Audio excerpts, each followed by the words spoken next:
Once upon a time, a long time ago, where it could have been just yesterday, a grandfather and a grandmother lived in a cottage on the edge of a forest. They had one grandchild. She was a little girl, and her name was Mashenka. One day, Mashenka said to her grandparents, "Grandfather dear, grandmother dear, I will no longer tarry here. Into the forest let me go, where berries sweet and mushrooms grow."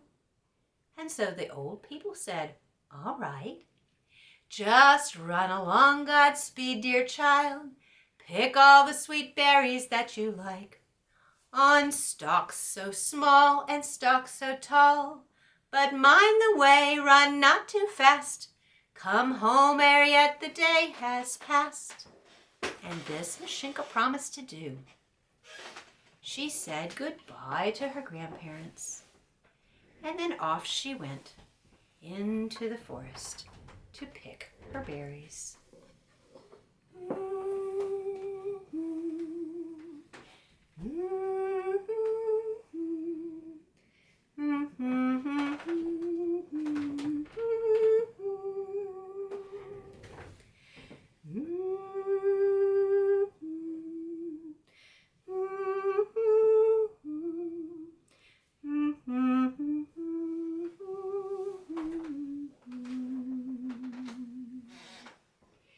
She picked sweet berries and mushrooms, and she found as she traveled farther into the forest, nicer and nicer ones still.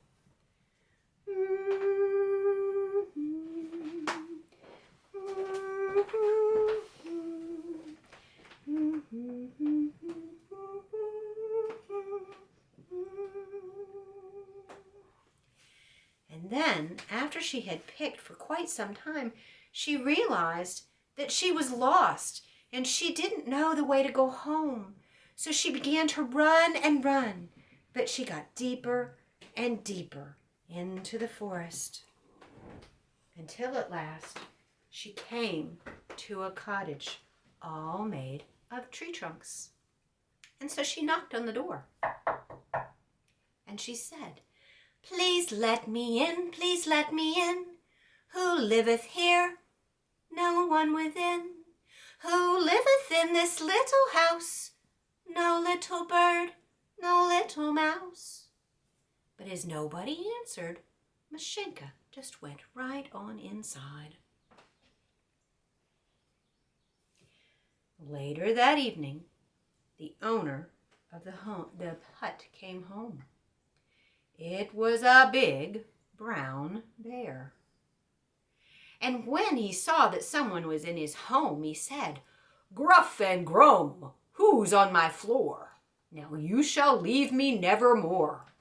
Go tend my fire and bake my bread, and cook my food so yummy and good." When he saw the girl, he would not let her leave.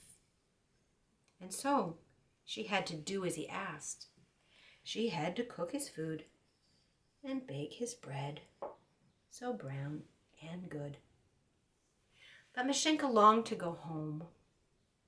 And so she finally had a good idea how she could get away from that bear. So she gathered some flour and some milk, and she baked a fine cake.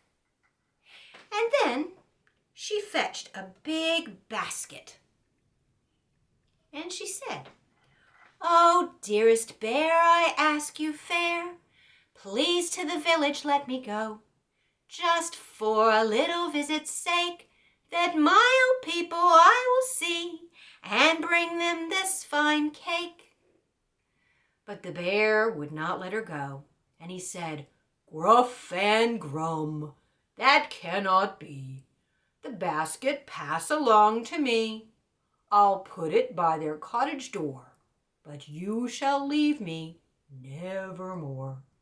But that was just what Mashenka wanted.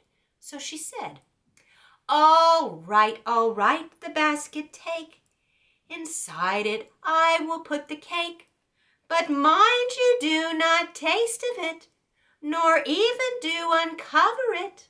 I'll sit here in this oak tree fair, and I shall notice if you dare. Now look behind the house, I pray. What is the weather like today? Fair sunshine or cold skies of gray? So the bear did as she asked, and he turned and lumbered outside to see what the weather was. Just then, Mashenka quickly put the cake into the basket, and she jumped into the basket herself. And she covered both of them up with a cloth so that they could not be seen.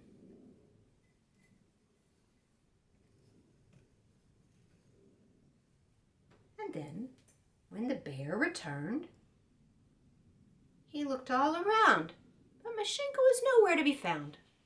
So he heaved the big basket up onto his back, and off he went to go to make the delivery. Gruff and grum, bumbly bum, gruff and grum. He hadn't gone very far when he smelled that delicious cake, and he really did want to have a nibble. So he put the basket on the stump, and he sang, "On the tree trunk I will sit, and from this cake I'll taste a bit." But Mashenka was inside the basket, and she called out, "I'm watching you, I'm seeing you. I notice what you want to do. Get up, the basket take, and to the old ones bring the cake." The bear was so surprised, and he said, dear me, how sly is she? She sees me from that great oak tree." So he got up, and on the basket went onto his back, and he continued on. Gruff and grum, bumbly bum, gruff and grum, bumbly bum. When he was sure that she could not see him any more, he stopped again, and he put the basket on a stump, and he began to say, "On the tree trunk I will sit, and from the cake I'll taste a bit." But Mashenka in the basket called out, "I'm watching you, I'm seeing you. I notice what you want to do. Get up, the basket take, and to the old ones bring the cake." "Oh, she is sly. How she can spy me with her bright eye. She still sees me from that treetop high." So with a big sigh, he put the basket back on his back, and off he went to the village. Gruff and grum, bumbly bum, gruff and grum, bumbly bum. When at last he came to the cottage, he set the basket down right in front of the door, and he said, "Rum-be-dum, unlock the door. Pick up the basket from the floor." But when the village dogs heard that bear, they began to bark, "Ruff, ruff, ruff, ruff, ruff," and they scared the bear. "Ruff, ruff, ruff, ruff, ruff," and they chased the bear all the way back to his little hut in the forest.